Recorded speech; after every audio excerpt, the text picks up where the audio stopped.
आजकल educational institutions में भी और आम जिंदगी में भी हम एक टर्मिनोलॉजी बहुत ज़्यादा यूज़ करते हैं कि ये बहुत इंपॉर्टेंट है, और वो नाम है इमोशनल इंटेलिजेंस का।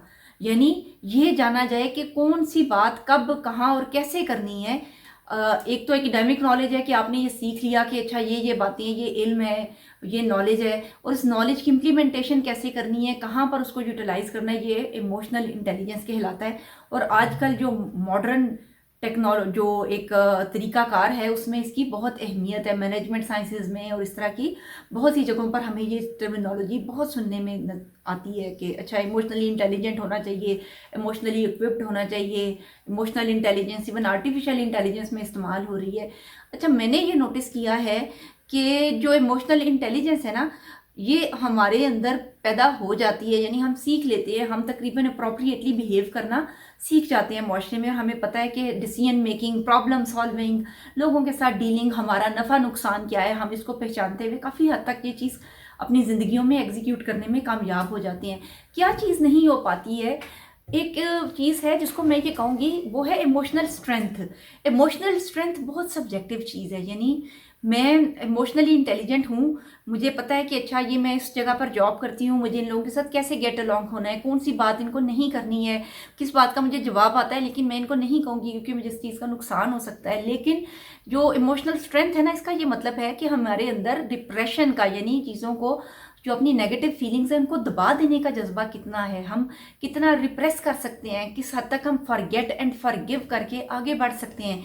ये चीज़ पैदा नहीं हो पाती है और बहुत मुश्किल है। यानी ये कहना बहुत आसान हो जाता है सम टाइम, और करना बहुत मुश्किल हो जाता है और बहुत ही चैलेंजिंग है। और मैं ये समझती हूँ कि जिन लोगों के अंदर ये टेंडेंसी है ना कि वो सचमुच में चीज़ों को, जो चीज़ें नेगेटिव हैं उनको पीछे छोड़ के और बहुत पॉजिटिव चीज़ों को ले करके लोगों के साथ डील करते हैं और सचमुच में वो उनको असर नहीं होता और वो भूल जाते हैं, वो सचमुच में बहुत बड़े लोग होते होंगे।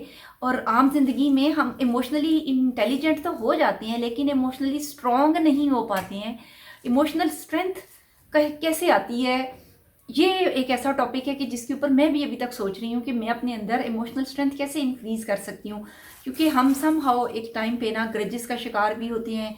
हम जानते हैं कि ये हसद है, ये कीना है, ये नेगेटिव थॉट्स हैं और ये हम किसी से इंस्पायर हो रहे हैं, लेकिन हम ये चीज़ें हमारे अंदर मौजूद रहती हैं ना, बतौर इंसान की नेचर के।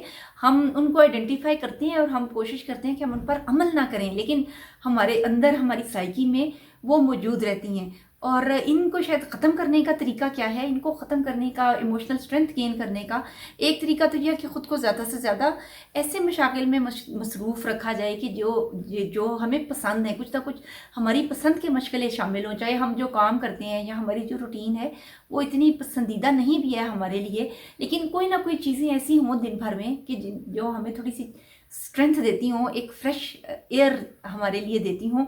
इमोशनल स्ट्रेंथ को गेन करने के लिए ज़्यादा काम करने की ज़रूरत है। इमोशनली इंटेलिजेंट होना भी शायद इतना ज़रूरी नहीं है।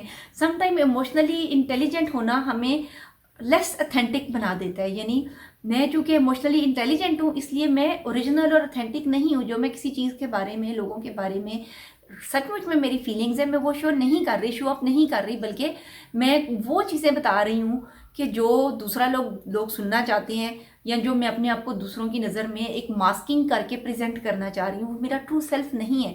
अगर मैं अपने आप को उस चीज़ में कि जो मेरा ट्रू सेल्फ है उसको एक अच्छे तरीके से, यानी जो हर्टफुल नहीं है, not for the other person and not for me, अगर मैं उस चीज़ में कामयाब होती हूँ तो शायद मुझे जो रियल इमोशनल स्ट्रेंथ है और जो रियल इमोशनल इंटेलिजेंस है वो शायद वहाँ से आएगी। जब ये दोनों चीज़ें हमआहंग होती हैं, पैरेलल होती हैं, और हमारा जो इमोशनल बैलेंस है वो एक दूसरे के साथ इक्वेट करता है, बैलेंस आउट होता है, तब हमें रियल हैप्पीनेस और रियल इमोशनल स्ट्रेंथ मिलती है और हम ज़्यादा बेहतर महसूस करते हैं।